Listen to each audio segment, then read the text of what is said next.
I honestly wish my husband could see me now.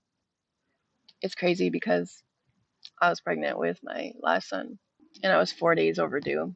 And my husband was in a different city. And I got the call from a friend. She called me. She said, "Are you sitting down right now?" And I said, "Yeah." And she told me that my husband had passed away. And I I couldn't handle it.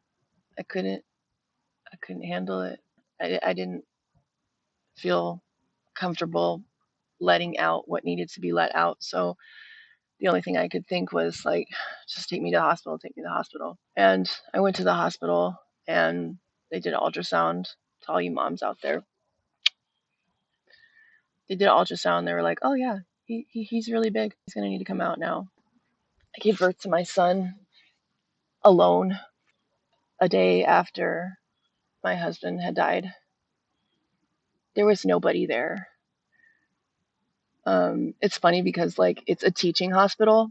Like partially through it, this like I think he was like an 18-year-old guy came in the room and they were like, "Yeah, this is so and so. If it's all right with you, he's just gonna observe. You know, he's a student and da da da." And and I was thinking, this is a young ass kid. Like he looks like he's in should be in a college dorm right now. Like, what is this guy doing? I was like, do I really want this guy like staring like deep like into me and like like do I really want? But I was like, okay, like for the teaching. Um, I felt so resistant to it because like this young ass guy.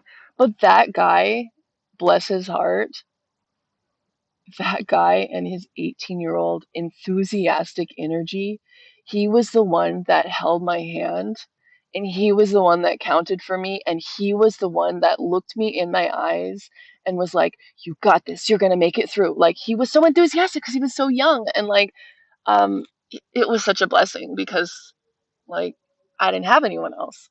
It was hard. I don't know why I started talking about this, but I just remember I had this really surreal moment of 45 minutes apart signing for the remains of my husband to be released to his family.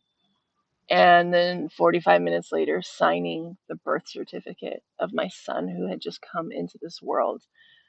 And I just went outside of myself. Like I had an out of body experience. Like it was so intense.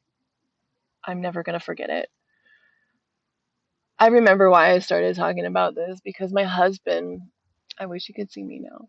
His funeral took place 2,500 miles away from me, but it was on Zoom and I didn't show up to the Zoom.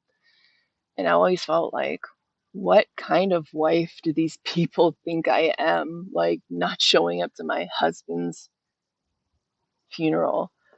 And I've always just felt so bad about it. But it happened 45 minutes after I arrived home from the hospital. I just couldn't stop crying and I was just a mess.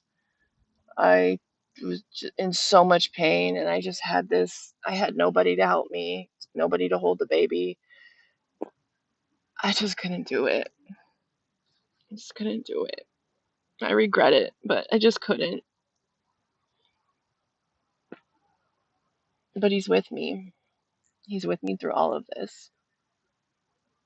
I started this journey with him and I'm continuing it without him. If you got a husband right now and you're mad at him, like just take a different perspective of like he's still here.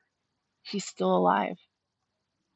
It could be one day that you miss the fights that you're having now that you hate so much. I wish I could fight with my husband one more time. I wish I could just go sit on the patio and smoke a cigarette with him and talk about the universe and human potential and consciousness. Life's precious.